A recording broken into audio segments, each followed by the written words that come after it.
기대해. 나에게 주신 하루를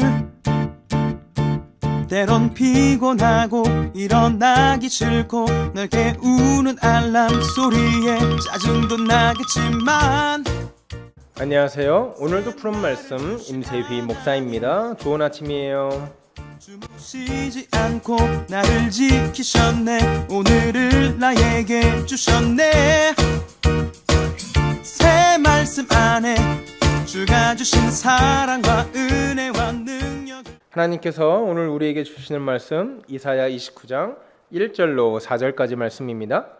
슬프다 아리엘이여 아리엘이여 다윗이 진친 성읍이여 해마다 절기가 돌아오려니와 내가 아리엘을 괴롭게 하리니 그가 슬퍼하고 애곡하며 내게 아리엘과 같이 되리라. 내가 너를 사면으로 둘러 진을 치며 너를 애워 대를 쌓아 너를 치리니 네가 낮아져서 땅에서 말하면 네 말소리가 나직이 티끌에서 날 것이라. 네 목소리가 신접한 자의 목소리같이 땅에서 나며 네 말소리가 티끌에서 짓걸이리라. 아멘. 오늘 우리가 읽어본 본문은 예루살렘을 향한 슬픔의 노래입니다. 1절 초반에 보면 아예 슬프다로 시작을 하죠. 슬프다 아리엘이요. 이 아리엘이라는 말이 뭔가 봤더니요, 예루살렘을 표현하는 이 별명 중에 하나였어요.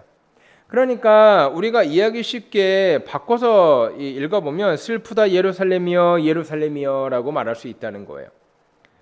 근데 왜 그렇게 슬픈가? 왜 그렇게 슬픈가 봤더니요, 2절 초반절에 내가 아리엘을 예루살렘을 괴롭게 하겠다. 하나님이 예루살렘을 괴롭게 하겠다. 대놓고 말씀하고 계세요. 3절에 보니까 좀 구체적으로 나와 있어요. 내가 너를 사면으로 둘러 진을 치며 너를 애워 대를 쌓아 너를 칠 것이다.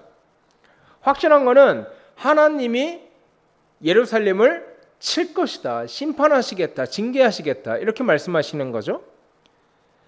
그 징계와 그 심판이 얼마나 무섭고 소름 돋는지 4절 보시면 네가 낮아져서 땅에서 말하며 네 말소리가 나직이 티끌에서 날 것이라. 그러니까 하나님이 예루살렘을 심판하실 때 대적을 들어서 이방 나라를 들어서 심판하시는데 그 대적의 맹렬한 공격에 너무 깜짝 놀라서 찍소리 한번 못 내보고 당한다는 거예요.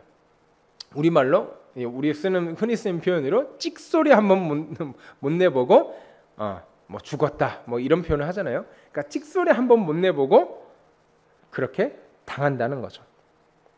여러분, 이 말씀을 유다 백성들이 들었을 때 굉장히 충격적이었을 겁니다. 왜냐하면 그들이 가지고 있던 생각 중에 선민사상이라는 것이 있는데, 이 선민사상은 뭐냐면, 아니 우리 선택받은 유다인들, 이 선택받은 하나님의 언약 백성만 구원받을 뿐만 아니라 우리는 결단코 망하지 않는다.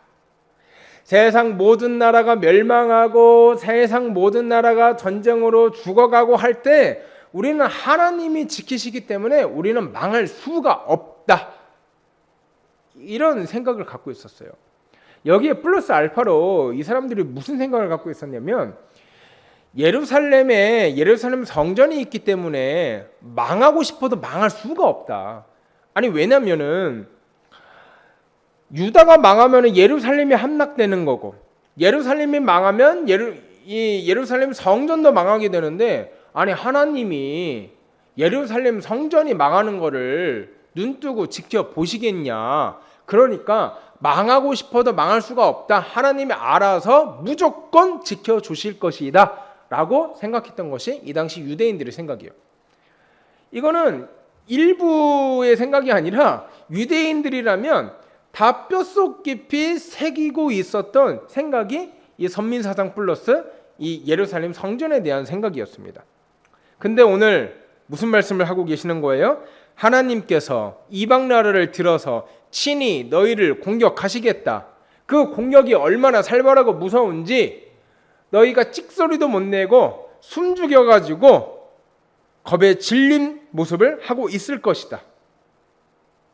여러분, 이 말씀을 보면서 저는 어떤 생각을 해보냐면, 우리가 하나님의 자녀로서 너무 안일하게 살고 있지는 않는가. 하나님이 지켜주실 거야, 하나님이 보호해 주실 거야. 물론 하나님이 보호하시고 하나님이 지켜주시는 건 맞는데, 우리가 죄를 범하고 우리가 불순종해도 우리를 지키시고 우리를 덮어두고 사랑하시는 분이 아니라는 거죠. 하나님은 당신이 사랑하시는 백성을 엇나가게 그냥 준 적이 한 번도 없습니다. 하나님은 당신의 사랑하는 자녀를 엇나가게 그냥 준 적이 단 한 번도 없어요.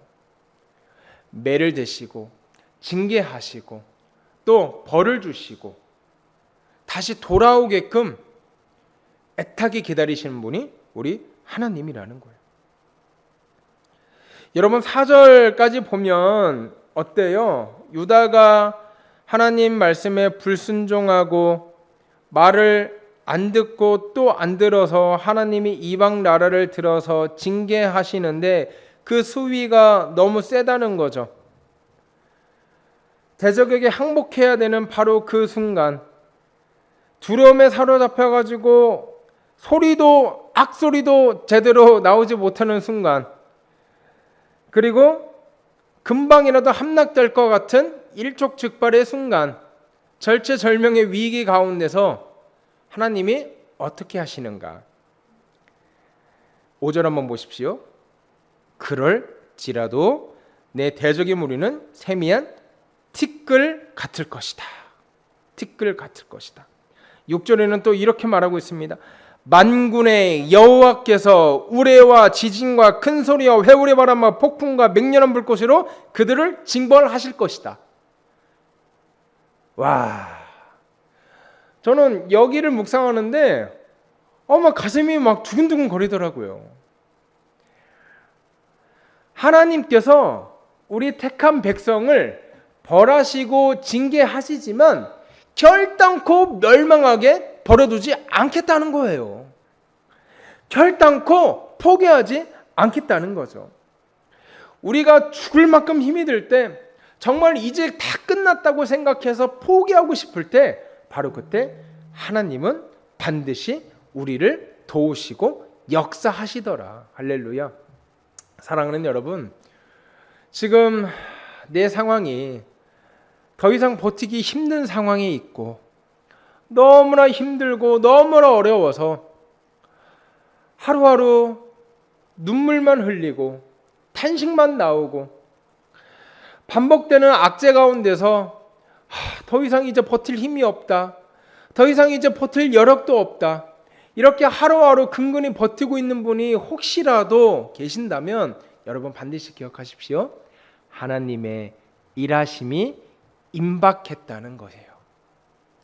하나님께서 우리 성도님들의 상황을 살피시고 성도님들의 환경을 굽어 살피셔서 역전하시고 그 힘들게 하는 모든 상황과 대적하는 모든 여건들을 하나님께서 우레와 지진과 큰 소리와 회오리 바람과 하나님께서 도우시는 방법이 많기도 해요.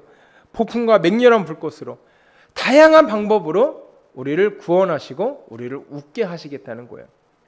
그러므로 사랑하는 여러분, 저는 여러분에게 도전하고 싶은 것이 1절부터 4절까지의 어떤 우울하고 힘든 삶이, 죽을 것 같은 삶이 반복된다 할지라도 그것으로 끝나는 인생이 아니라 5절로 넘어가는 인생, 그럴지라도 5절로 넘어가는 인생이 되었으면 좋겠습니다. 4절까지의 인생이 깊어진다는 것은 하나님께서 이제 그럴지라도의 인생을 허락하시겠다는 사인 아니겠습니까? 사랑하는 여러분, 오늘 이 아침 또 하루를 시작하면서 하나님, 나에게 산적한 문제가 많을지라도 이것에 함몰되어서 포기하지 않도록 하시고 그럴지라도의 은혜를 우리에게 허락하여 주시옵소서. 오늘 이렇게 기도하며 오늘 하루 힘차게 승리하며 나아가는 저 여러분 되시길 주의 이름으로 소원합니다. 우리 코로나 확산 방지를 위한 푸른 사랑의 교회 기도 제목 함께 나누겠습니다. 하나님, 우리 의료진들 힘을 주시옵시고 우리가 이 코로나19 잘 예방하고 잘 방지하여서 이 교회도 다시 모여서 같이 성도끼리 기쁨의 예배를 다시 드릴 수 있도록 인도하여 주시옵소서. 수고하시는 의료진들, 정부